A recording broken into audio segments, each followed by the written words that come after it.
So hello everyone. तो इस lecture में हम लोग एक जेईई मेन का मॉक टेस्ट करने वाले हैं और ये मोस्ट रेलेवेंट मॉक टेस्ट है। इंटरनेट में आपको ऐसे मॉक टेस्ट मिलेंगे जो जेईई मेन लेवल के नहीं होते, या तो उससे हार्ड होते हैं या तो उससे आसान होते हैं। ये एक्जैक्टली जेईई मेन लेवल का है और आपको ऐसे ही मॉक टेस्ट प्रैक्टिस करनी चाहिए लास्ट के 1 मंथ में, ठीक है। वो सब अच्छी बात है कि आपको ज़्यादा हार्ड मॉक टेस्ट प्रैक्टिस करनी चाहिए, लेकिन लास्ट के 1 मंथ में एग्जाम के कुछ दिन पहले या 2 वीक पहले आपको एक्जैक्टली जेईई मेन पैटर्न का ही सॉल्व करना चाहिए, जेईई मेन लेवल के ही सॉल्व करनी चाहिए, ठीक है ना। तो आपको और ऐसे मॉक टेस्ट चाहिए तो डिस्क्रिप्शन में जाना, वहाँ पे आपको पूरे प्लेलिस्ट का लिंक मिल जाएगा। बाकी मॉक टेस्ट भी आप ट्राई कर सकते हो। तो चलो स्टार्ट करते हैं। क्वेश्चन नंबर 1 में the electric field inside a sphere having charge density related to the distance from the centre is this, ठीक है। तो rho equal to alpha into r, जहाँ पे अल्फा एक कांस्टेंट है। इस तो इलेक्ट्रिक फील्ड पूछा है, तो ये तो आपका स्फेरिकल चार्ज डिस्ट्रीब्यूशन है। और स्फेरिकल चार्ज, जिसको स्फेरिकल चार्ज डिस्ट्रीब्यूशन नहीं पता, बेसिकली आप गॉस तो लगाओगे ना, तो सरफेस के हर पॉइंट पे ई की वैल्यू, अगर ई का मैग्नीट्यूड सेम है और डायरेक्शन रेडियली आउटवर्ड है, तो वो स्फेरिकल केस का आता है। तो उस केस में आप गॉस लगाओगे तो आपके पास इलेक्ट्रिक फील्ड का फॉर्मूला आता है के इंटू चार्ज इनक्लोज्ड। तो electric field at a distance r from centre हो जाएगा k into charge enclosed divide by r square. अब चार्ज इनक्लोज कहाँ से कहाँ के बीच में, आर रेडियस के स्फीयर में जो चार्ज इनक्लोज होगा उसकी बात हो रहा है। भले एक्चुअल चार्ज का डिस्ट्रीब्यूशन इसके बाहर भी हो, लेकिन हमें बस इस पॉइंट पे फील्ड निकालना है। अगर सेंटर से आर डिस्टेंस दूर, तो इस पॉइंट पे एक स्फीयर बनाओ, इस रेडियस का स्फीयर बनाओ, उस स्फीयर के अंदर जो चार्ज आएगा वो आ जाएगा, ठीक है। स्फेरिकल चार्ज डिस्ट्रीब्यूशन के लिए आपको यही करना है ना। तो के तो होता है 1/4 पे एप्सिलॉन नॉट। अब चार्ज इनक्लोज निकालना है तो 0 से आर के बीच में निकालना है। तो इसको आप इंटीग्रेट करोगे, तो ये तो इंटीग्रेशन पता है आपको, है ना। वॉल्यूम में इंटीग्रेट करते तो 0 से आर तक इसको इंटीग्रेट करेंगे तो 4 पाई आर स्क्वायर, सॉरी, रो की वैल्यू दी गई अल्फा आर, तो रो है अल्फा आर, तो 4 pi alpha r, r square मिलके आर क्यूब हो जाएगा, 0 टू आर, तो हो जाएगा 4 पाई अल्फा आर की पावर 4/4, ठीक है। यानी पाई अल्फा आर की पावर 4, पाई अल्फा आर की पावर 4, ठीक है ना। तो क्यू इनक्लोज हो जाएगा पाई अल्फा आर की power 4 divided by r square. वो मत दिमाग लगाना सर इसको इंटीग्रेशन के अंदर, अरे आप गॉस लॉ से प्रूफ करोगे तभी आ जाएगा, ठीक है ना। तो मैं उसमें नहीं आना चाहता अभी। ओके, तो पाई से पाई कट गया, तो alpha r square by 4 epsilon naught, alpha r square by 4 epsilon, option B. Question number 2 में a uniform disk of mass इतना है, radius इतना, is released from rest on a smooth fixed inclined plane if the length of the incline is इतना, time taken by the disk, ठीक है। तो अगर smooth बोल दिया है ना, तब रोटेशनल मोशन होगा ही नहीं, तो ओनली ट्रांसलेशन मोशन। स्मूथ बोल दिया मतलब आप देख लो, torque about centre of mass निकाल के देख लो, ये तो जीरो आएगा, क्योंकि torque about centre of mass friction के कारण आ सकता है, सेंटर ऑफ मास के अबाउट टॉर्क बस फ्रिक्शन का आ सकता है, लेकिन स्मूथ तो फ्रिक्शन लग नहीं रहा है। बाकी एम जी नॉर्मल तो सेंटर ऑफ मास से ही पास होंगे, तो net torque, net external torque about centre of mass zero है, तो अल्फा भी जीरो हो जाएगा, ठीक है। तो सिर्फ ट्रांसलेशनल मोशन होगा, है ना, क्योंकि इनिशियल तो ओमेगा है ही नहीं, अल्फा हमेशा जीरो रहने वाला है, तो ओमेगा आने भी नहीं वाला, तो प्योरली ट्रांसलेशन मोशन है। तो बेसिकली ये क्वेश्चन है, आप एक ब्लॉक को रख दो, उसको L length of the incline cover करने में कितना टाइम लगेगा, तो ब्लॉक का एक्सेशन कितना होता है स्मूथ इंक्लाइन में, जी साइन थीटा, टाइम लगता है 2L/जी साइन थीटा। तो यही यहाँ पे भी आंसर हो जाएगा, ठीक है ना। तो twice of length of incline, क्योंकि आप फ्री बॉडी डायग्राम वगैरह बनाओगे इसका यही आएगा एक्सेलेशन, ठीक है। तो 2L length of the incline है 160, यानी 1.6 मीटर, डिवाइडेड बाई जी, जी 10 लेना है, साइन 30, 30 था ना, हाँ हाफ, तो ये 5 हो जाएगा। तो 16×5 = 80, 8/5, यानी 8/5 ना, 5, 16 दूनी, मैं 16×5 = 80 क्यों किया, 5 तो ये है ना, तो 32/5, ठीक है।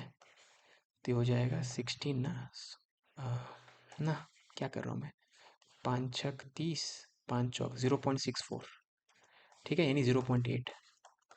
तो आंसर हो जाएगा 0.8, कैलकुलेटर की ज़रूरत नहीं थी। क्वेश्चन नंबर 3 में maximum power developed across the variable resistance R, तो आपको इसके अक्रॉस मैक्सिमम पावर चाहिए, तो आपको एक चीज़ पता होगा कि अगर एक बैटरी है, उसके पास कुछ इंटरनल रेजिस्टेंस है और यहाँ पे जो एक्सटर्नल रेजिस्टेंस है, इसमें मैक्सिमम पावर तब आता है जब ये दोनों इक्वल हो, ठीक है ना। तो अब यहाँ पे आपको 2 बैटरी दिख रहा है, तो पहले इसको एक बैटरी में कन्वर्ट करो, ये बैटरी या सेल या ये सेल दोनों पैरेलल में है, तो इसका इक्विवेलेंट कितना हो जाएगा, अब दोनों का आइडेंटिकल है तो इक्विवेलेंट 10 ही रहेगा, तो ये 10 ही रहेगा। और इंटरनल रेजिस्टेंस तो this into this divided by this plus this, यानी 0.5। तो ये दोनों का जो इक्विवेलेंट बैटरी है, इक्विवेलेंट बैटरी ये है, और उसके अक्रॉस पैरेलल में लगा हुआ है आर, तो इसके अक्रॉस आर लगा हुआ है। अब मैक्सिमम पावर के लिए आर की वैल्यू स्मॉल आर के बराबर होती है, और स्मॉल आर यहाँ पे कितना है 0.5। ठीक है, तो अब यहाँ पे करंट निकालते हैं, जो करंट फ्लो होगा, करंट हो जाएगा टोटल ईएमएफ ये 10 डिवाइडेड बाई टोटल रेजिस्टेंस 1। तो 10 एम्पेयर करंट फ्लो हो रहा है, तो इसमें पावर कितना हो जाएगा, पावर हो जाएगा आई स्क्वायर आर यानी 50। ठीक है, 50 वाट, ऑप्शन ए। क्वेश्चन नंबर 4 में 2 ब्लॉक्स 10 एंड 2 आर रेस्पेक्टिवली। ठीक है, तो ये मंकी है, ऊपर चढ़ रहा है, connected to an ideal passing through. ठीक है ठीक है ठीक है ठीक है ठीक है, इसको थोड़ा इधर कर लेते हैं, सेलेक्ट वाला टूल ये है ना, सेलेक्ट तो यही है। ओके, यहाँ नहीं हो रहा है, कोई बात नहीं, चलो यहीं पे सॉल्व करते हैं। मंकी ऑफ 8 kg ऊपर चढ़ रहा है विद कांस्टेंट एक्सेलरेशन इतना। भाई acceleration with respect to ground नहीं है, विद रिस्पेक्ट टू स्ट्रिंग है। ठीक है, इनिशियली मंकी 2.4 मीटर दूर है पुली से, तो कितना टाइम लगेगा मंकी को ये पुली तक पहुंचने में। ठीक है, अब क्वेश्चन बहुत आसान होता अगर मंकी का एक्सेलरेशन डायरेक्टली दे दिया था, क्योंकि ग्राउंड से देखेंगे तो मंकी को यहाँ ऊपर, ग्राउंड से देखेंगे तो कितना ऊपर जाना है 2.4, तो डिस्प्लेसमेंट मुझे पता है प्लस 2.4, ऊपर का 2.4 है ना। और एक्सेलरेशन अगर ग्राउंड के रिस्पेक्ट में दिया रहता तो रूट ओवर आप मतलब s equal to u t plus half d square. ठीक है ना, वैसे करते तो यू जीरो मान के आपका आंसर आया था। लेकिन प्रॉब्लम क्या है, ये जो एक्सेलरेशन है विद रिस्पेक्ट टू स्ट्रिंग। ठीक है, तो यहाँ पे थोड़ा एफर्ट बढ़ने वाला है हमारा, तो हम लोग क्या करेंगे यहाँ पे। तो ठीक है, सबसे पहले मान लेते हैं यहाँ पे टेंशन T1 है, यहाँ पे T2 है, यहाँ पे T3 है। ठीक है ना, मास आ जाता है कहीं भी बीच में रस्सी में तो टेंशन अलग अलग हो सकता है ना। तो यहाँ से यहाँ तक कोई मास नहीं है तो हर जगह टेंशन सेम रहेगा, यहाँ से यहाँ तक कोई मास नहीं, हर जगह टेंशन सेम रहेगा। तो T1 ओके, ये भी T1 और यहाँ पे T2। ठीक है, T1 क्योंकि इसका ही मास नहीं है, तो T1 यहाँ तक, फिर यहाँ पे मास आ गया तो यहाँ पे T2। ठीक है ना, ओके। अब मान लेता हूँ कि ये ब्लॉक ऊपर जा रहा है ए से, आपको नीचे माना तो मानो, ये ब्लॉक ऊपर जा रहा है ए से, तो रस्सी का लेंथ कांस्टेंट रखना है तो ये ब्लॉक को नीचे आना पड़ेगा। इसके लिए मंकियों की रिस्पॉन्सिबल नहीं है, ये अगर ऊपर जाएगा ए से, पुली रुका हुआ है तो इसको नीचे जाना पड़ेगा ऐसे। अब इस पर न्यूटन सॉ लिखते हैं, तो T minus m g equal to m है, इसका हो गया। इसके लिखते हैं तो m g minus T2 equal to m है, इन दोनों के लिए हो गया। अब मंकी के लिखते हैं, अब मंकी के ऊपर देखे तो मंकी का फ्री बॉडी डायग्राम देखेंगे तो ऊपर वाला रस्सी उस पर T1 लगा रहा है, नीचे वाला T2 लगा रहा है, और ग्रेविटी 80 लगा रहा होगा क्योंकि मंकी मंकी 8 kg का था ना। हाँ, ठीक है, इन सब के कारण उसका ऊपर वाला एक्सप्रेशन मान लेते हैं, मंकी का कितना है ए डैश, तो आप न्यूटन सॉ लिखोगे तो T1 minus T2 minus 80 equal to 8 a dash, है ना। अब मुझे T1 T2 नहीं चाहिए, मुझे ए डैश चाहिए, मंकी का acceleration with respect to ground. ये सब चीज़ मैं ग्राउंड पे बैठ के कर रहा हूँ, तो कहीं भी मैं किसी ब्लॉक पे नहीं बैठा हूँ, ग्राउंड पे बैठ के कर रहा हूँ, तो सब मैंने कहीं भी सूडो फोर्स यूज़ करने की ज़रूरत नहीं है। ठीक है ना, अब आप इसको इक्वेशन नंबर 3 बोलो, इसको 1 बोलो, इसको 2 बोलो, तो अगर आप 3 में से 1 को सब्ट्रैक्ट करो और 2 को भी सब्ट्रैक्ट करो तो क्या मिलेगा, तो इसमें से इन दोनों को सब्ट्रैक्ट करना है। तो देखो T1 माइनस T1 कैंसिल हो जाएगा, minus T2 plus T2 cancel हो जाएगा। ठीक है, तो लेफ्ट हैंड साइड में माइनस 80 प्लस 100 माइनस 20, तो लेफ्ट हैंड साइड में इतना बचेगा। राइट हैंड साइड में इसका तो एज इट इज लिख दो 8 ए डैश, और ये दोनों माइनस में माइनस 12 ए। ठीक है, तो ये तो कैंसिल हो गया पूरा, तो आपके पास आया A dash equal to 1.5 A. ठीक है, तो A dash equal to 1.5 A. Okay, चलो अब हो गया। अब इसका मतलब क्या है, अब अगर आप रस्सी का कोई पॉइंट ले लो, ये रस्सी है, रस्सी का ये पॉइंट है ना, ये नीचे आ रहा होगा। अगर ये पुली ऊपर जा रहा है तो रस्सी का यहाँ पे कोई भी रस्सी का पॉइंट लेंगे तो नीचे आ रहा होगा। जैसे ये ऊपर जा रहा है तो रस्सी नीचे आ रहा होगा ए से, और यहाँ पे जो मंकी है, मंकी ऊपर जा रहा है ए डैश से, तो रिलेटिव एक्सेशन कितना हो जाएगा, सम हो जाएगा क्योंकि अपोजिट डायरेक्शन में है, तो दिस प्लस दिस। अब रिलेटिव एक्सेशन का मैग्नीट्यूड क्वेश्चन में क्या दिया हुआ है 2, तो दो इक्वेशन दो अननोन, सॉल्व कर लो।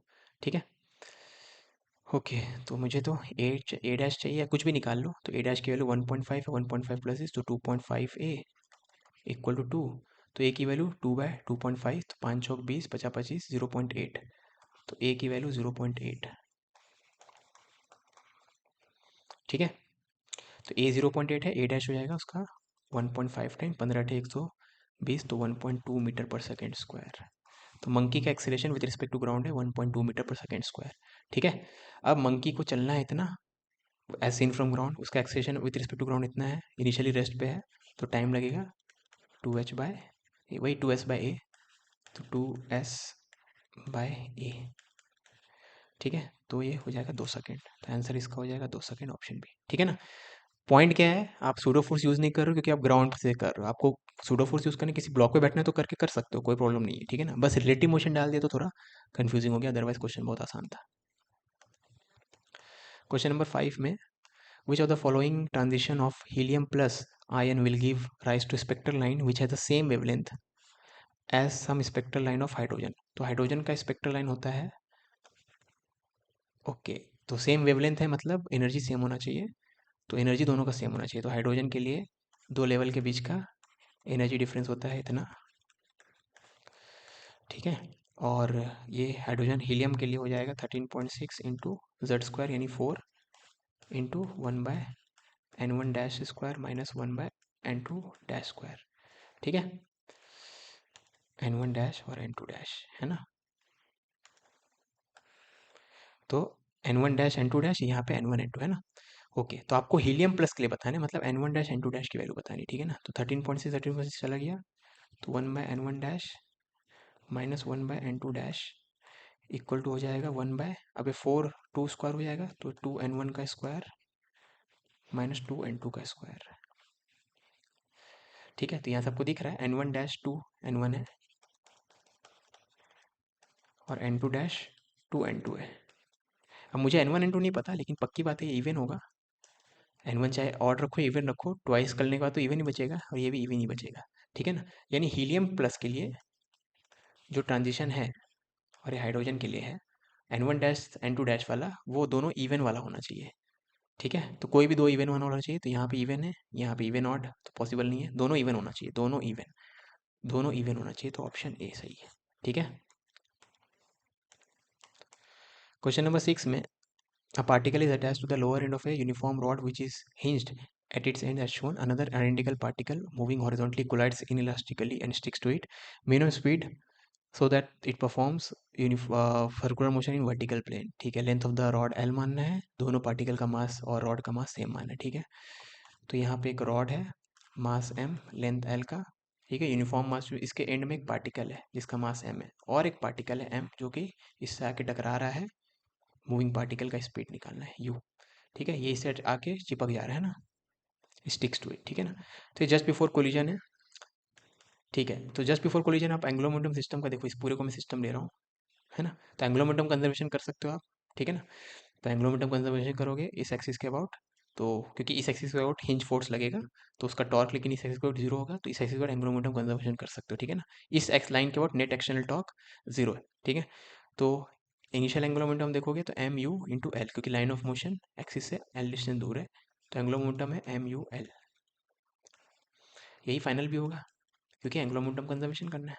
ठीक है, तो जस्ट आफ्टर कोलिजन आप देखोगे तो 2m एम एल ये घूम रहा है ओमेगा से, तो यहाँ पे एंगुलर मोमेंटम इसी के बराबर होगा। ठीक है, ओके, अब हमें एनर्जी निकालना है। अब यहाँ से लेके यहाँ तो कोलिजन हुआ है, तो यहाँ का एनर्जी और फाइनल एनर्जी सेम नहीं रहेगा, लेकिन कोलिजन हो चुका है खत्म, यहाँ पे देख लो, अब तो कोई और कोलिजन नहीं होने वाला है, अब मैकेनिकल एनर्जी कंजर्वेशन अब लगा सकते हैं। ठीक है ना, तो क्योंकि इनलास्टिक कोलिजन है ना, इलास्टिक कोलिजन होता तो शुरू से लेकर अंत तक लगा सकते थे, कोलिजन होने के बाद आप एनर्जी कंजर्वेशन लगा, क्योंकि और कोई कोलिजन नहीं होने वाला। ठीक है, तो अब ऊपर जाएगा तो पोटेंशियल एनर्जी बढ़ेगा, काइनेटिक एनर्जी घटेगा। आपको मिनिमम चाहिए, तो मिनिमम स्पीड से अगर ये चलना स्टार्ट करे, ये मिनिमम रहेगा तो ये मिनिमम स्पीड से चलना स्टार्ट करेगा, ये मिनिमम से चलना स्टार्ट करेगा, तो ऊपर पहुँचते पहुँचते रेस्ट पे आ जाएगा। ठीक है, क्योंकि वही मिनिमम होगा, और उससे ज़्यादा से चलना स्टार्ट करेगा तो ऊपर पहुँचते पहुँचते रेस्ट पे नहीं आएगा। तो आप चाहते हो कि मिनिमम हो, तो ऊपर पहुँचते पहुँचते रेस्ट पे आना चाहिए, तो जो ऊपर पहुँचेगा ये यहीं पे ड्रॉ कर लेता हूँ मैं, तो यहाँ पे रेस्ट पे आ गया होगा।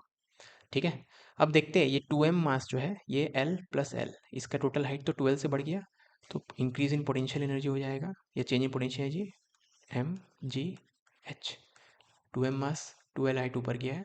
अब ये रॉड है, रॉड का सेंटर मास मिड पॉइंट पे है, ये मिड पॉइंट, तो मिड पॉइंट से मिड पॉइंट एल डिस्टेंस ऊपर गया है, क्योंकि l/2 ये भी l/2 है, तो ये l, तो एम जी एल। रॉड के लिए आप सेंटर ऑफ मास देखो कितना हाइट ऊपर गया है, पॉइंट मास के लिए तो डायरेक्टली पॉइंट मास कितना ऊपर गया है, तो point mass L plus L 2l ऊपर गया है, second centre of mass l/2 plus l/2 L. ठीक है, तो दो दूनी चार एक पाँच, तो इंक्रीज इन ग्रेविटेशनल पोटेंशियल इतना है ना। ओके, तो यानी डिक्रीज इन काइनेटिक एनर्जी भी इतना ही होगा। डिक्रीज इन काइनेटिक एनर्जी निकाले तो ये तो वही फाइनल तो जीरो है, तो बस यही इनिशियल ही हो जाएगा। तो इनिशियल जो है हाफ आई ओमेगा स्क्वायर, अब ये हो जाएगा क्योंकि L square by twice of moment of inertia, और एल की वैल्यू को पता है ना। ठीक है, रोटेशनल का kinetic energy of L square by two भी लिख सकते हो ना, एल की वैल्यू को पता है एम यू एल, तो m u l by twice of moment of inertia. ठीक है, अब इसका मोमेंट ऑफ इनर्शिया लिखते हैं। तो एक्सिस से 2m पॉइंट मास कितनी दूर पे एल, तो 2m इंटू एल स्क्वायर, और एक्सिस के अबाउट रॉड का, रॉड तो मतलब रॉड का अबाउट एन एंड क्या होता है एम एल स्क्वायर बाय 3, तो 2 + 1/3 यानी 7/3 एम एल स्क्वायर। तो मोमेंट ऑफ इनर्शिया है 7/3 एम एल स्क्वायर। ठीक है, तो moment of inertia 7/3 m l square. Okay, तो ये दोनों को इक्वल कर देंगे एनर्जी कंजर्वेशन से। ठीक है, तो डेल्टा यू और ये माइनस डेल्टा के दोनों सेम होना चाहिए, वही डेल्टा यू प्लस डेल्टा के जीरो होना चाहिए, मतलब बेसिकली दोनों इक्वल होना चाहिए। ठीक है ना, तो यहाँ पे मैं जगह बनाता हूँ।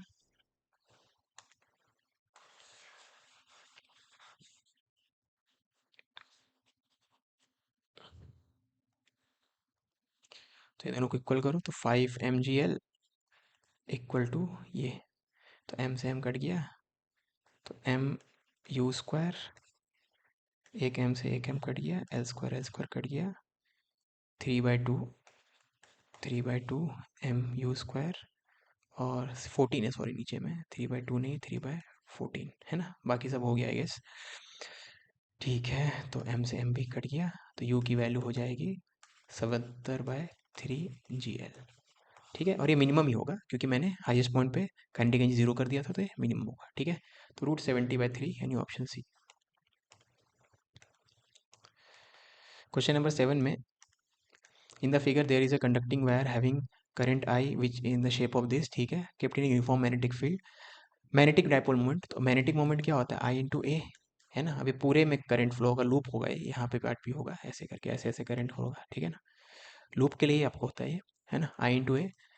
एरिया कितना हो जाएगा, तो आधे एलिप्स का एरिया होता है pi into semi major axis, semi minor axis का लेंथ। ठीक है ना, तो मैग्नेटिक मोमेंट तो इतना हो गया पाई ए बी, नहीं ये तो टोटल उसका होता है, एलिप्स का होता है उसका आधा, तो आई एरिया हो जाता है पाई ए बी बाई 2। ठीक है, आधे एलिप्स के लिए, है ना। ओके, और दूसरा पूछे टॉर्क, तो टॉर्क होता है म्यू क्रॉस बी, तो म्यू बी साइन थीटा। अब थीटा होता है angle due to magnetic moment, and B, तो मैग्नेटिक मोमेंट देखो आप राइट हैंड रूल से देखो, करंट एंटी क्लॉकवाइज है, मतलब मैग्नेटिक मोमेंट बाहर की तरफ है, और मैग्नेटिक फील्ड अंदर की तरफ है।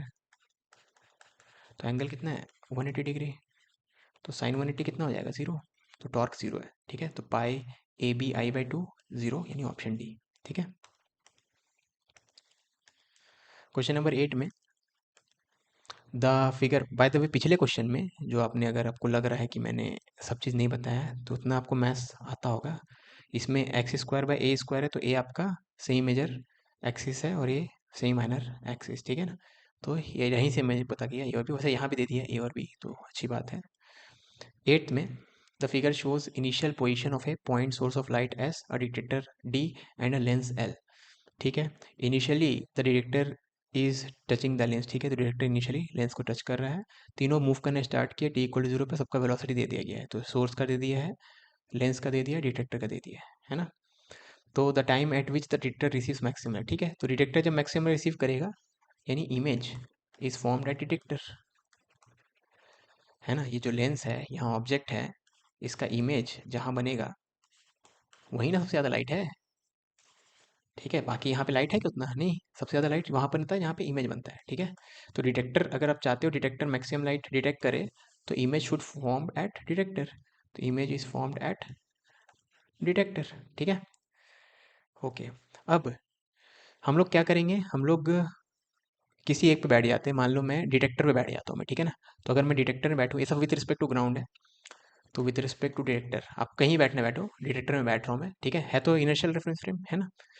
तो डिटेक्टर में बैठ जाऊंगा तो ये सोर्स रुका हुआ दिखेगा, क्योंकि सोर्स 3 से जा रहा है, डिटेक्टर भी 3 से जा रहा है, तो सोर्स डिटेक्टर में बैठ के देखो सोर्स रुका हुआ दिखेगा, तो सोर्स तो रेस्ट पे है ना। लेंस को देखते हैं और डिटेक्टर को देखते हैं, डिटेक्टर भी रेस्ट पे है, लेंस यहाँ से स्टार्ट कर रहा है है ना, ऑलमोस्ट। ठीक है, शुरू में दोनों कांटेक्ट में थे, देखो टचिंग द लेंस है शुरू में, और इस तरफ जाएगा 2 मीटर पर सेकेंड से, 2 सेंटीमीटर पर सेकेंड से। ठीक है, क्योंकि ये 3 से जा रहा है, ये 1 से जा रहा है, तो इसमें बैठ के देखेंगे तो ये इस तरफ लेंस उस तरफ 2 से आते हुए दिखेगा। ठीक है, ओके। अब बेसिकली आप देखो क्वेश्चन कितना आसान हो गया, ये भी रुका हुआ, ये भी रुका हुआ, बस लेंस चल रहा है। तो आपको अगर डिस्प्लेसमेंट मेथड पढ़े हो, नहीं पढ़े हो तब भी कोई प्रॉब्लम नहीं है, मैं भी ना उसका ही बताऊंगा, क्योंकि मुझे कुछ फॉर्मुला उसका याद नहीं रहता, तो मैं खुद वैसे ही करना। अगर डिस्प्लेसमेंट में पढ़े हो तो ये वही वाला क्वेश्चन है जो लैब में करते हो, एक्सपेरिमेंट भी किया हो आप, ये इसको आप कहाँ पे रखोगे ताकि दो इमेज बने। ठीक है ना, वही मतलब दो अलग अलग क्वेश्चन। तो डी अगर ग्रेटर देन 4F होता है, 2F होता है, तो दो इमेज बनता है, ऐसा था कुछ होता है ना, जो भी है। आपको डिटेल जानने की जरूरत नहीं है, मैं क्योंकि मैं उस मेथड से नहीं करने वाला, मैं बता रहा हूँ अगर आपको ये क्लिक किया कि नहीं। ठीक है, ओके। तो मान लेते हैं ये जब यहाँ पहुँच गया है, तो इसको मैं मिटा के यहाँ बनाता हूँ। तो मान लेते हैं लेंस यहाँ पे पहुँच गया कभी। ठीक है, लेंस यहाँ पे है ना, ये डिस्टेंस एक्स है, ये डिस्टेंस एक्स है। ठीक है, तो ये डिस्टेंस कितना हो जाएगा, अब देखो दोनों के बीच का डिस्टेंस कितना होता है, 10, तो ये 10 रहेगा। ठीक है, ये हमेशा 10 ही रहने वाला है, देखो क्यों, क्योंकि सोर्स और डिटेक्टर के बीच में 10 है और दोनों का वेलोसिटी सेम है, तो ये जितना आगे बढ़ेगा डिटेक्टर भी उतना आगे बढ़ेगा, तो उनके बीच का सेपरेशन हमेशा 10 रहने वाला है। ठीक है ना, तो डिटेक्टर और सोर्स के बीच में हमेशा डिस्टेंस 10 ही रहने वाला है, तो ये एक्स हो गया, तो ये 10 - एक्स। ठीक है, ओके, डिस्टेंस मैंने लिख दिया। अब ये ऑब्जेक्ट का इमेज यहाँ बनाना है ना, आपको डिटेक्टर भी बनाना है। ठीक है, तो ऑब्जेक्ट का तो 1/v, तो v हो गया इतना -1/x, तो ये तो location of u negative side में है, तो इतना is equal to 1/f। Focal length कितना है इसका, 0.9। ठीक है, तो 1/x plus 1/10 - x equal to 10/9, है ना। अब x का दो वैल्यू आएगा, यहाँ से पता कर लेते हैं। ठीक है ना, तो x का दो वैल्यू क्या क्या आएगा, वही जिसको डायरेक्टली वो डिस्प्लेसमेंट मेथड पता है वो उससे कर लो, मुझे फॉर्मूला याद नहीं रहा तो मैं ऐसे कर रहा हूँ। ठीक है, तो इसको सिंप्लीफाई करेंगे तो 10 × 9 90, और 10 तो कट गया यार, तो इसको छोड़ो, 10 कट गया, तो बेसिकली ये बचेगा 9 is equal to -x² plus 10x, तो x² - 10x plus 9 equal to 0। ठीक है, तो x का दो वैल्यू आएगा, -b plus minus √b² - 4ac/2a, तो 64 मतलब 8, तो 10 प्लस माइनस 8/2, तो ये 9 हो गया और 1 हो गया, तो 9 सेंटीमीटर और 1 सेंटीमीटर। ठीक है ना, यानी जब ये 9 सेंटीमीटर जा चुका होगा, मतलब जब एक्स की वैल्यू 9 सेंटीमीटर होगी और जब एक्स की वैल्यू 1 सेंटीमीटर होगी। ठीक है ना, अब ये कितने से चल रहा था, ये चल रहा था 2 सेंटीमीटर पर सेकेंड से, एज सीन फ्रॉम डिटेक्टर। ठीक है ना, तो जो भी है इनिशियली तो यहाँ पे था, तो एक्स डिस्टेंस कवर करने में इसको कितना टाइम लगेगा, एक्स बाई वी सॉरी, है ना। एक्स डिस्टेंस कवर करने में इसको कितना टाइम लगेगा, तो t = 0 पे लेंस यहाँ पे था, एक्स डिस्टेंस चलने में उसको x/2 टाइम लगेगा। ठीक है ना, सब सेंटीमीटर में है, तो 9 चलने में 9/2 मतलब 4.5 सेकेंड्स, और 1 मीटर चलने में 1/2 मतलब 1 सेंटीमीटर चलने में 1/2 यानी 0.5 सेकेंड। तो यानी टाइम पूछा गया था, तो 0.5 सेकेंड और 4.5 सेकेंड पे डिटेक्टर पे मैक्सिमम इंटेंसिटी ऑफ लाइट दिखने वाला है, तो 0.5 सेकेंड 4.5 सेकेंड, ऑप्शन बी। ठीक है, क्वेश्चन नंबर 9 में आपको photo current versus anode potential का ग्राफ दे दिया गया है। ठीक है, तो पहले अभी जो आपका वर्क एनर्जी ऑफ फोटोन है, ये 6 इलेक्ट्रॉन वोल्ट है। ठीक है, तो अब एनर्जी ऑफ फोटोन को 6 से आप बढ़ा के 8 कर दिए, लेकिन इंटेंसिटी वही रख रहे हो। अब इंटेंसिटी वही रखोगे तो सैचुरेशन करंट सेम रहेगा, तो सैचुरेशन करंट आई नॉट था, आई नॉट ही रहने वाला है, तो यहाँ आई नॉट है, यहाँ आई नॉट नहीं है, यहाँ आई नॉट नहीं है, यहाँ आई नॉट है। ठीक है, दूसरी बात, आपने एनर्जी ऑफ फोटोन बढ़ा दिया है, तो के मैक्स बढ़ जाएगा, के मैक्स बढ़ जाएगा तो स्टॉपिंग पोटेंशियल बढ़ जाएगा, तो स्टॉपिंग पोटेंशियल इस केस में -3 वोल्ट है, तो उससे ज़्यादा मतलब मैग्नीट्यूड वाइज ज़्यादा, तो -3 के बदले -4 -5 वैसा कुछ, तो यहाँ पे दिख रहा है, यहाँ पे तो सेम ही दिख रहा है, तो सेम नहीं हो सकता क्योंकि फोटोन का एनर्जी चेंज हुआ है, तो ये कैंसिल हो गया है, बस ऑप्शन ही बचा। ठीक है, क्वेश्चन नंबर 10 में a sound source is located somewhere along the x-axis. Experiment shows that the same wavefront simultaneously reaches listener at x equal to -10 and x equal to +4. तो x इक्वल टू -10 और x equal to +4 पहुंचने में sound को same time लग रहा है, और sound यहीं कहीं x एक्सिस पे है, तो साउंड इसके मिड पॉइंट पे होगा, तो इनका मिड पॉइंट मतलब -10 और +4 का एवरेज मतलब -3। तो साउंड सोर्स यहाँ पे होगा। देख लो, -10 और 4 को ऐड करके डिवाइड बाई 2 करो इतना। देख लो, अभी लेंथ डिस्टेंस 7 आएगा और ये भी 7। ठीक है। ओके, तो साउंड सोर्स यहाँ पे x इक्वल टू -3 पे है साउंड सोर्स। ठीक है। Okay, a third listener is positioned along the positive y axis. तो पॉजिटिव y एक्सिस पे थर्ड लिसनर है। ठीक है। और उसको भी सेम इंस्टेंट पे साउंड सुनाई दे रहा है, मतलब वो भी यहाँ से उतनी दूर पे होगा। जैसे इसका दूरी इससे 7 है तो इसका दूरी भी 7 होना चाहिए। ठीक है ना। तो ये 7 है, ये ओरिजन है, तो ये 3 हो गया। तो ये कितना हो जाएगा? ये हो जाएगा √7² - 3²। तो 49 - 9 यानी √40। ठीक है। तो आपको ये लग रहा होगा साउंड वगैरह क्वेश्चन है, बेसिक काइनेमेटिक्स क्वेश्चन है। ठीक है। और आपको हाँ, वेव फ्रंट का शेप पता होना चाहिए। पॉइंट्स के कारण वेव फ्रंट जो होता है स्फेरिकल होता है वो। ठीक है। क्वेश्चन नंबर 11 में इस सर्किट को दे दिया है, तो टोटल हीट प्रोड्यूस। तो पहले तो ये इससे कनेक्टेड है लॉन्ग टाइम के लिए। लॉन्ग टाइम के लिए मतलब इसमें करंट कांस्टेंट हो गया होगा। तो लॉन्ग टाइम के लिए अगर इससे ऐसे कनेक्टेड है तो इसमें करंट कितना फ्लो होगा, मान लेते हैं आई नॉट। और आई नॉट की वैल्यू क्या होगी? आई नॉट की वैल्यू होगी E/R2। ठीक है ना। अब इसको यहाँ से तोड़ के यहाँ जोड़ दिए, तो जो भी है इंडक्टर में करंट तो कैनॉट चेंज इंस्टेंटनेसली। तो जोड़ने के जस्ट बाद भी इंडक्टर में करंट इतना ही रहेगा। ठीक है। तो तोड़ने के जस्ट पहले इतना करंट था, तोड़ने के जस्ट बाद भी इंडक्टर में उतना ही करंट रहेगा।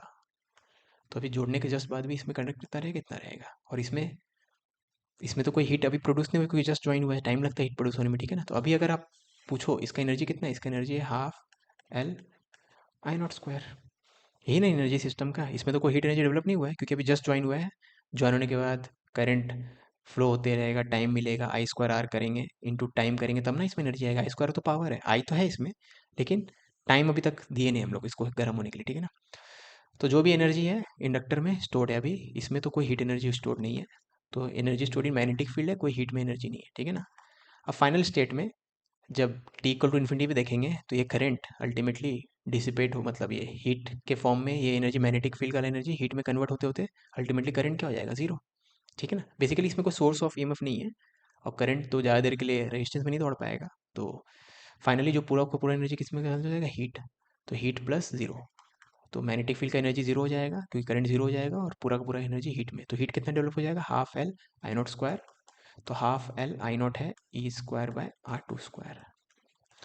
ठीक है। तो एनर्जी डिसिपेटेड इन R1 इतना हो जाएगा ½ L E2² R2 R2²। ठीक है। E2²L/2 R2²। हाँ। क्वेश्चन नंबर 12 में ये आपको दे दिया, टाइम पीरियड ऑफ ऑसिलेशन पूछा गया है। ठीक है। मासलेस स्प्रिंग है। ठीक है। तो मान लेते हैं मीन पोजीशन है x इक्वल टू 0। तो इसको मीन पोजीशन से लेफ्ट ले जा रहे हैं बाय x। ठीक है। तो इसको मीन पोजीशन से लेफ्ट ले जाएंगे बाय x, तो स्प्रिंग x खींचेगा। स्प्रिंग x खींचेगा तो स्प्रिंग फोर्स लगेगा kx। ठीक है। अब क्योंकि प्योर रोलिंग हो रहा है, प्योर रोलिंग हो रहा है तो कॉन्टैक्ट के about torque equal to alpha लगा सकते हैं। ठीक है। तो कॉन्टैक्ट के अबाउट टॉर्क, अब ये मत सोचना कि सर रोलिंग तो सिलेबस से हट गया वगैरह वगैरह। अरे यार, इस क्वेश्चन को आप विदाउट रोलिंग यूज़ करोगे तो मतलब रोलिंग वाला वर्ड नहीं यूज़ करोगे तो tau CM equal to ICM into alpha से तो करोगे तो सर लंबा होगा। इसलिए सब पता होना चाहिए। ठीक है। ये सब टॉपिक रिमूव करने का कोई पॉइंट ही नहीं है, जेमिन पूछ लेता है। ठीक है। तो इस पॉइंट का टॉर्क इक्वल टू अल्फा लगाएंगे तो इस पॉइंट का टॉर्क कितना हो जाएगा? KX into r. बाकी नॉर्मल और mg का टॉर्क तो जीरो हो जाएगा। तो torque about this point KX into r, torque about contact is equal to moment of inertia about contact. तो सॉलिड सिलेंडर है तो 3/2 mr² इंटू अल्फा। ठीक है। तो यहाँ से अल्फा इंटू आर की वैल्यू हो जा रही है 2/3 KX/m, है ना। तो ये हो गया ACM। तो ACM इतना आ गया। अब ऑफ कोर्स मैंने इसको डिस्प्लेस किया था from mean position towards left, लेकिन ACM आया टुवर्ड्स राइट। ठीक है ना। ठीक है। तो ACM आया है आपका 2K/3m इंटू एक्स। तो इसी को तो बोलते हैं ω²। तो टाइम पीरियड होता है 2π/ω। है तो दोनों opposite, displacement from mean position right के लेफ्ट की तरफ था, लेकिन ACM राइट की तरफ है ना। तो ये माइनस साइन लिखना है तो लिख दो बताने के लिए। यहाँ फिर मैग्नीट्यूड लिख रहा हूँ 2π/ω। ओमेगा हो जाएगा 3m/2k, ऑप्शन डी। ठीक है। क्वेश्चन नंबर 13 में minimum and maximum distance of a satellite from the centre of earth is 2r and 4r respectively, where r is the radius of earth and m is the mass. ठीक है। तो अर्थ के around एक satellite elliptical orbit में घूम रहा है, उसका मिनिमम डिस्टेंस और मैक्सिमम डिस्टेंस दे दिया है। The radius of curvature at the point of maximum distance. Okay okay, तो अच्छा क्वेश्चन है। एलिप्स बन सकता है क्या? हाँ बन सकता है। ठीक है ठीक है, तो यहाँ मान लो अर्थ है, तो मिनिमम जब सैटेलाइट यहाँ पे है तब ये डिस्टेंस कितना है? 2r। और सैटेलाइट जब यहाँ पे है दूसरे एक्सट्रीम पे, मैक्सिमम डिस्टेंस कितना है? 4r। ठीक है, 2r 4r है ना, ये r तो आपको पता ही नहीं चलेगा r है, मुझे भी नहीं पता चल रहा है, तो r। ठीक है, ये जब सैटेलाइट यहाँ पे होगा यही घूम के यहाँ जाएगा, तो ये है कि दो दो पार्टिकल है, एक ही सैटेलाइट है जो अर्थ के अराउंड घूम रहा है। ठीक है, ओके, ये डिस्टेंस 2r, ये 4r है ना। तो आपसे पूछा गया है मैक्सिमम डिस्टेंस पे जब होगा तो उसका रेडियस ऑफ कर्वेचर क्या रहेगा, तो यहाँ पे इसका रेडियस ऑफ कर्वेचर। ठीक है ना, अब रेडियस ऑफ कर्वेचर के लिए एक ही फॉर्मूला होता है, v square by centimetre acceleration. अब यहाँ पे स्पीड मतलब वेलोसिटी तो ऑफ कोर्स ऐसा ही रहेगा। ठीक है, और यहाँ पे अर्थ और सैटेलाइट को ज्वाइन करने वाला लाइन ऐसा है, और ये तो सेंट्रल फोर्स है। सेंट्रल फोर्स मतलब अर्थ तो हमेशा सैटेलाइट को अपनी तरफ खींचेगा, तो फोर्स, नेट फोर्स जो है वेलोसिटी के परपेंडिकुलर ही है, तो बेसिकली एक्सेलेरेशन भी वेलोसिटी के परपेंडिकुलर ही होएगा।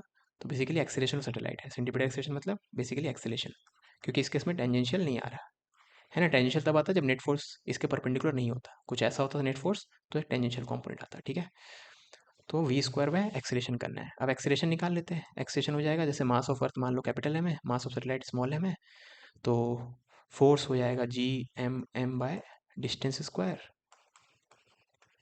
Divided by mass. Net force divided mass, Newton second law use किए, तो एक्सेलेरेशन हो जाएगा जी एम बाय 16r²। ठीक है, तो v square by G M by 16r², G capital M by इतना, तो रेडियस ऑफ कर्वेचर इतना है। ठीक है, अब आंसर देखो कैपिटल आर के फॉर्म में है, तो हमें वी स्क्वायर और एम इसको एलिमिनेट करना होगा। ठीक है ना, ओके। तो पहले हम लोग एंगुलर मोमेंटम कंजर्वेशन करते हैं और एनर्जी कंजर्वेशन करते हैं, ये दोनों एनर्जी कंजर्व करेंगे तो इक्वेशंस आ जाएंगे। तो एनर्जी कंजर्वेशन से यहाँ अगर स्पीड v है, सॉरी एंगुलर मोमेंटम कंजर्वेशन से यहाँ पे एंगुलर मोमेंटम कितना हो जाएगा? M v into r perpendicular 4r। ठीक है, तो बेसिकली यहाँ पे डिस्टेंस फ्रॉम अर्थ 4r है, यहाँ पे आधा हो गया, तो यहाँ पे स्पीड डबल हो जाएगी, क्योंकि एम वी आर को आपको कॉन्स्टेंट रखना है।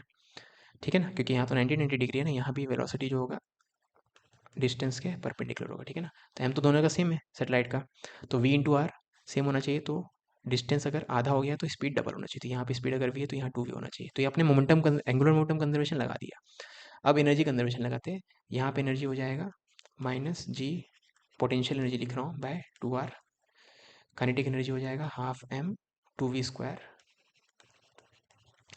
और यहाँ पे एनर्जी हो जाएगा हाफ जी ये 4r, और काइनेटिक एनर्जी हो जाएगा हाफ एम v²। ठीक है, अब इसको सिंप्लीफाई करें तो G M by 4r equal to, इसको उधर लेते गए तो, और ये 4/2 3/2 v²। तो मुझे चाहिए v² बाय जी एम, तो यहाँ से v² बाय जी एम की value, v² by G M हो जाएगा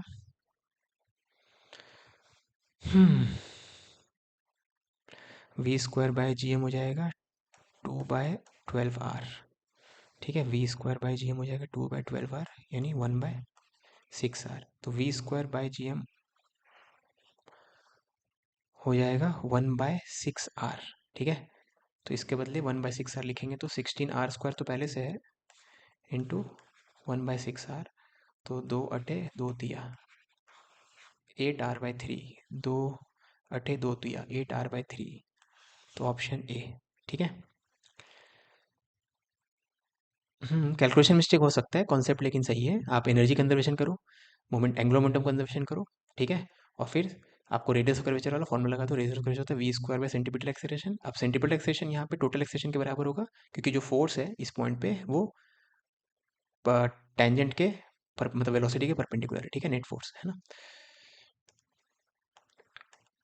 14th में एफ दे दिया इतना, रो डेंसिटी है, ओके, फोर्स एफ है, तो दोनों का डायमेंशन पूछा है। ठीक है, तो डायमेंशनली ये सब का डायमेंशन एफ का एक्स बाय रो का और इसका सेम होना चाहिए, तभी तो ऐड कर सकते हैं इन दोनों को। ठीक है ना, तो बेसिकली वाई का डायमेंशन एफ के बराबर होना चाहिए, तो dimensional formula for y F का होना चाहिए, तो इतना।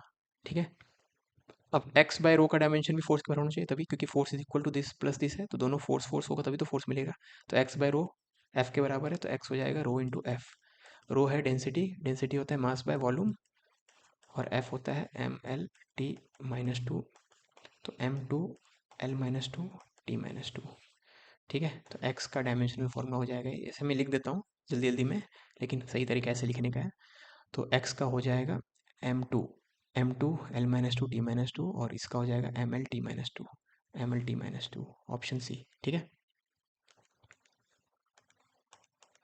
क्वेश्चन नंबर 15 में आपके पास लिफ्ट दे दिया है कि कांस्टेंट वेलोसिटी से नीचे जा रहा है, work done by tension in 2 second. ठीक है, अब टेंशन ऊपर लग रहा है लेकिन लिफ्ट नीचे जा रहा है, तो पावर ऑफ टेंशन देखोगे तो पावर ऑफ टेंशन हो जाएगा माइनस टी इंटू वी। ठीक है, अब टेंशन की वैल्यू तो वेट के बराबर होगी, क्योंकि कांस्टेंट वेलोसिटी है तो नेट फोर्स जीरो होना चाहिए, तो वेट हो जाएगा sorry m g into velocity 20, तो हो जाएगा -4 इंटू, ठीक है, तो पावर हो जाएगा इतना what, work done in 2 second पूछा है, तो वर्क डन हो जाएगा power into time into two, तो -8 इंटू 10 की पावर 4, -8 इंटू 10 की पावर 4। ठीक है, 16th में particle is projected at t equal to 0 with velocity u at an angle theta with horizontal, then the ratio of tangential acceleration and the radius of curvature at the point of projection। ठीक है, तो इस बात में जा रहा है particle, ये पॉइंट ऑफ प्रोजेक्शन है, आपसे पूछा है रेशियो ऑफ टेंजेंशियल एक्सेलेरेशन। ठीक है, अब ये पॉइंट पे आपने थीटा एंगल पे प्रोजेक्ट किया है ना, ये इनिशियल स्पीड u, ठीक है ना, तो टेंजेंशियल एक्सेलेरेशन तो ठीक है, अब एक्सेलेरेशन यहाँ पे कितना होगा, क्योंकि फ्री फॉल में तो एक्सेलेरेशन तो जी डाउनवर्ड होगा। ठीक है, ये थीटा है, तो ये थीटा, ठीक है ना, तो जी का कॉम्पोनेंट है 90 माइनस जी कॉस जी साइन, तो अगर मैं जी को कॉम्पोनेंट में तोड़ूँ तो जी साइन थीटा और जी कॉस थीटा। ठीक है ना, तो ये आपका हो जाएगा टेंजेंशियल, देखो वेलोसिटी के पैरेलल वाला टेंजेंशियल, और ये सेंट्रीपिटल। ठीक है, तो आपसे पूछा गया टेंजेंशियल एक्सेलेरेशन जो जी है जी साइन थीटा, और radius of curvature, tangential acceleration divided by radius of curvature. ठीक है, tangential acceleration divided by radius of curvature. अब रेडियस ऑफ कर्वेचर कैसे निकालते हैं, तो रेडियस ऑफ कर्वेचर होता है स्पीड का square divided by centripetal acceleration. तो g sine theta centripetal acceleration कितना है, g cos theta divided by u square. ठीक है, इतना आ गया, अब ऊपर नीचे 2 से मल्टीप्लाई कर दो, तो 2 साइन थीटा कॉस थीटा आपका हो जाएगा साइन 2 थीटा, तो g square sine 2 theta divided by 2 u square, g square sine 2 theta divided by 2 u square, option D. Question number 17 में ये, इससे हम लोगों ने एक uniform circular disc of radius R mass 9m है, उससे एक small disc of radius r/3 remove कर दिया। ओके, तो आपसे पूछा गया है इस एक्सिस के about passing through centre and perpendicular to the plane, इस एक्सिस के about moment of inertia of remaining body क्या होगा। ठीक है, तो ये रिमेनिंग बॉडी है, तो इसको दो पार्ट में हम लोग बांट सकते हैं, एक तो कंप्लीट और प्लस ये छुटकू वाला, प्लस नहीं माइनस।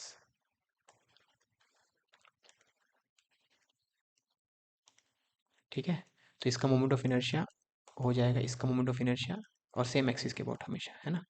अब मास देखते हैं, तो इसका मास 9m है, ठीक है ना। अब इसका रेडियस 1/3 है, तो एरिया 1/9 होगा, एरिया 1/9 होगा, याद रखना 2 डायमेंशन बॉडी, एरिया 1/9 होगा, तो मास तो यूनिफॉर्मली डिस्ट्रीब्यूटेड ओवर एरिया, तो मास इसका 1/9 होगा। तो कंप्लीट वाले का मास अगर 9m है, तो जो काट के बाहर निकाले उस कटे हुए भाग का मास m होगा। ठीक है, 1/9 इसका 1/9 है ना। ओके, अब सेंटर के अबाउट, मतलब इस लाइन के अबाउट, इस लाइन के अबाउट यहाँ पे मोमेंट ऑफ इनर्शिया कितना हो जाएगा, डिस्क के इस लाइन के अबाउट होता है half m r square, radius कितना है r,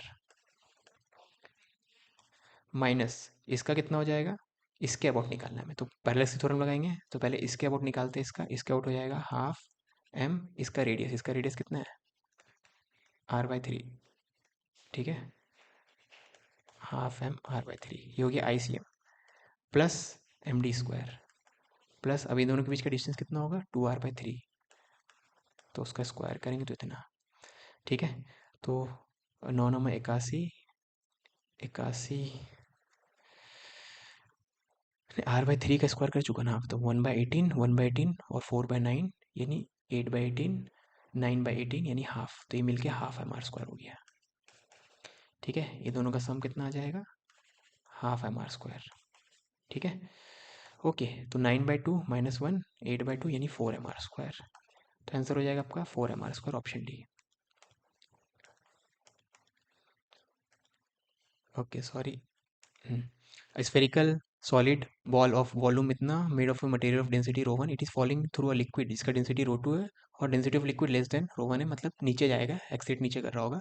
assume that the liquid applies the viscous force proportional to square of velocity. ठीक है, अब आपका यहाँ पे वो लॉ फॉलो नहीं हो रहा, कौन सा लॉ? Stokes law. ठीक है, वो वी के प्रोपोर्शनल होता है, यहाँ अलग है, तो स्टोक्स लॉ वाला यूज मत कर लेना। टर्मिनल वेलोसिटी, तो टर्मिनल वेलोसिटी पूछा गया। अब टर्मिनल वेलोसिटी के वक्त वेलोसिटी कांस्टेंट है, यानी नेट फोर्स जीरो होना चाहिए। तो टर्मिनल वेलोसिटी का नेट फोर्स जीरो होना चाहिए। तो बॉल नीचे जा रहा है, तो विस्कस फोर्स ऊपर लगेगा, बायनसी तो ऊपर ही लगता है, और एम जी नीचे। तो नेट फोर्स जीरो करने के लिए बायनसी और विस्कस फोर्स मिलके एम जी को बैलेंस करेंगे। ठीक है, अब वेट हो जाएगा volume of ball into density of ball, और एक वॉल्यूम, सॉरी वॉल्यूम दिया हुआ है क्वेश्चन में, वॉल्यूम दिया हुआ है V, volume of ball into density of ball into g. Buoyancy हो जाएगा वॉल्यूम ऑफ लिक्विड डिस्प्लेस जो कि वॉल्यूम ऑफ बॉल के बराबर है, into density of liquid into g. और विस्कस फोर्स जो होगा, देखो माइनस साइन बता रहे हैं वेलोसिटी के अपोजिट करने के लिए, ठीक है ना। तो विस्कस फोर्स मैग्नीट्यूड वाइज देखेंगे तो के वी स्क्वायर, जो भी टर्मिनल वेलोसिटी होगा। ठीक है,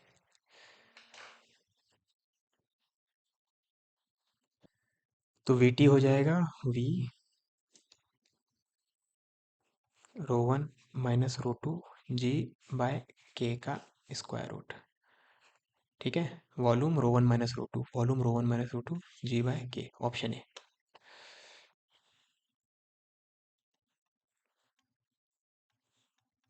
अरे 19th में आपको तीन सर्किट दिया गया है, तीनों का टाइम कांस्टेंट बताना है। ठीक है, अब आपको टाइम कांस्टेंट पता है एक सी और एक आर के लिए, तो इसको एक सी और एक आर में कन्वर्ट करो।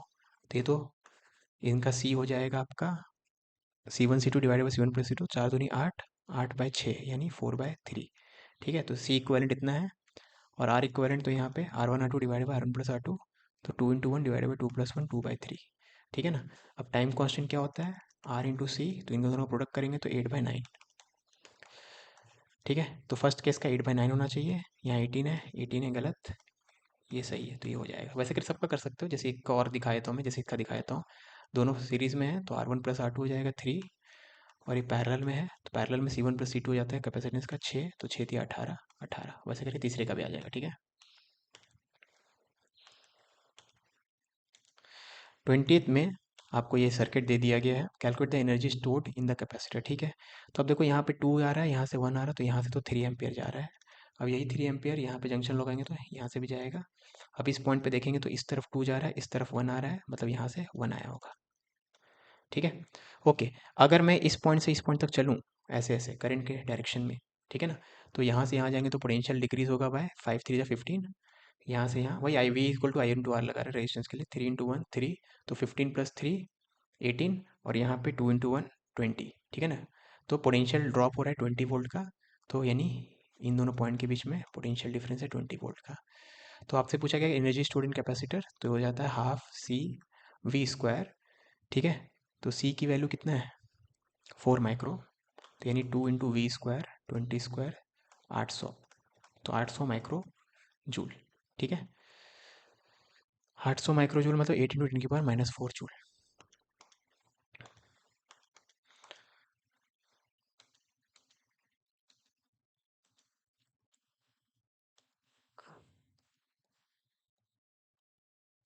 21 में massless metal sheet is placed on a horizontal tabletop lubricated with oil. The sheet is a square of side length इतना and oil layer has a thickness इतना. Initially one edge of the sheet coincides with edge. ठीक है, the sheet is pulled without rotation with constant force इतना. ठीक है, तो basically जो sheet है ना, शीट को आप खींच रहे हो, तो शीट ऐसा है,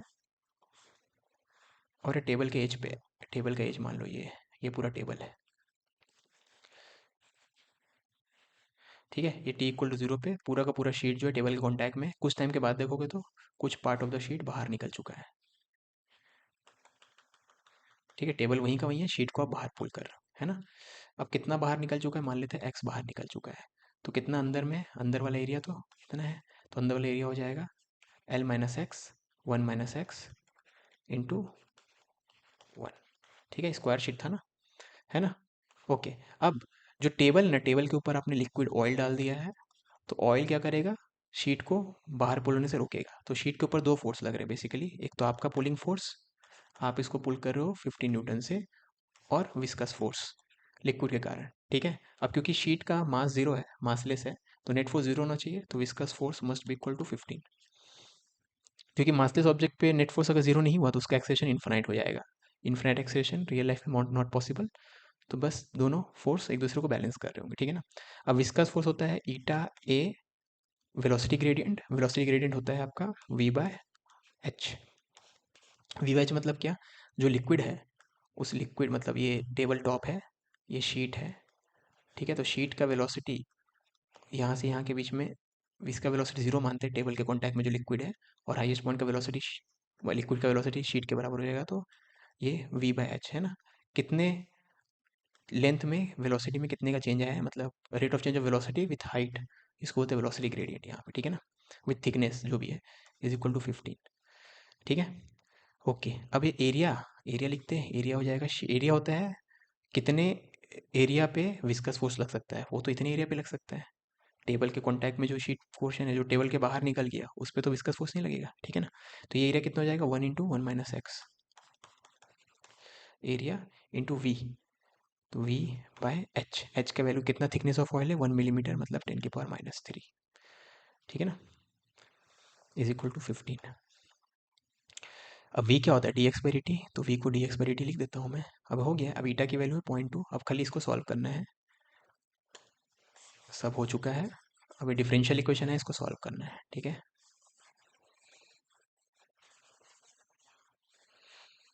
तो ये मिटा लिए हम लोग।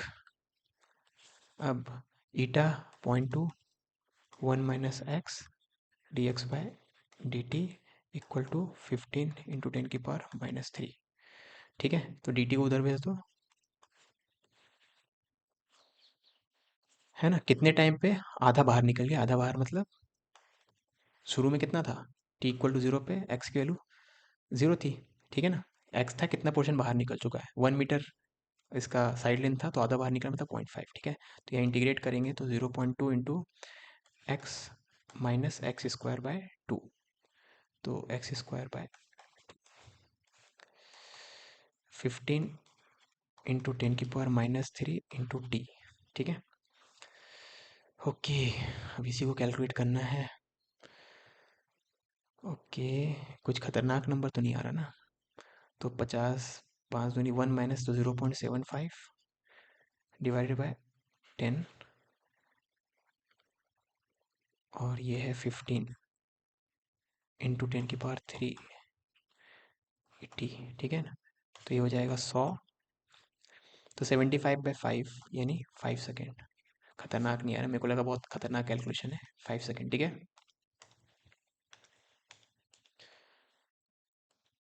22 में, a monochromatic light of wavelength इतना is used in YDSC. Now both the slits are covered by two thin slab of refractive indices this and this, ठीक है।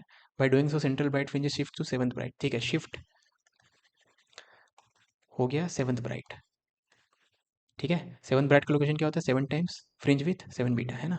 तो दोनों स्लैब का थिकनेस अगर सेम है, तो अब जो शिफ्ट होता है, शिफ्ट क्या होता है आपका, म्यू का डिफरेंस,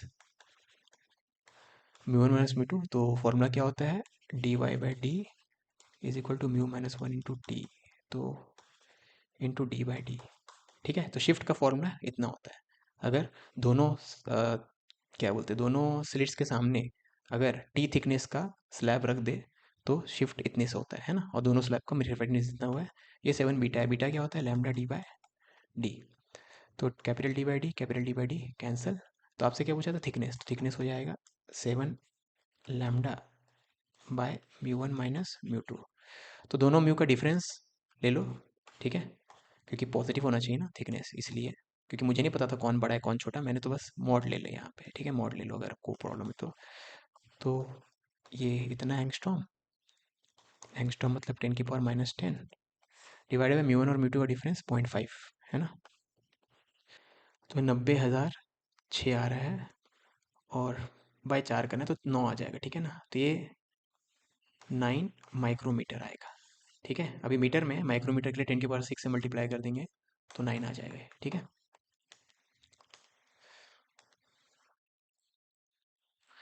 23 में in changing the state of a gas adiabatically from equilibrium state A to another equilibrium state B an amount of work equal to 22.17 joule is done on the system if the gas is taken from A to B via process in which the net heat absorbed by the system is इतना how much। ठीक है, दो process ए से B जाने का दो तरीका है। ये पहले तरीके में एडियाबेटिक है, एडियाबेटिक का मतलब क्यू जीरो है, और वर्क इज डन इतना ऑन द सिस्टम, तो वर्क नेगेटिव है -22.17।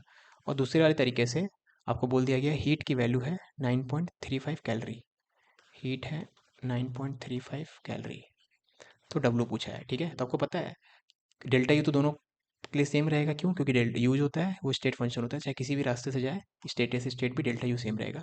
तो डेल्टा यू यहाँ के लिए इस पाथ के लिए क्यू माइनस डब्लू, और यहाँ के लिए यहाँ का क्यू माइनस डब्लू दोनों सेम होना चाहिए। तो ऊपर वाले प्रोसेस के लिए क्यू माइनस डब्लू करेंगे तो माइनस माइनस प्लस हो जाएगा। नीचे वाले प्रोसेस अभी कैलोरी में है, ये जूल में था, तो इसको पहले क्यू माइनस डब्लू करते समय ध्यान रखना है, बस इसी चीज़ का ये 4.19 से मल्टीप्लाई कर दो, तो ये जूल में बदल गया क्यू माइनस डब्लू। ठीक है, तो डब्लू की वैल्यू हो जाएगी 9.35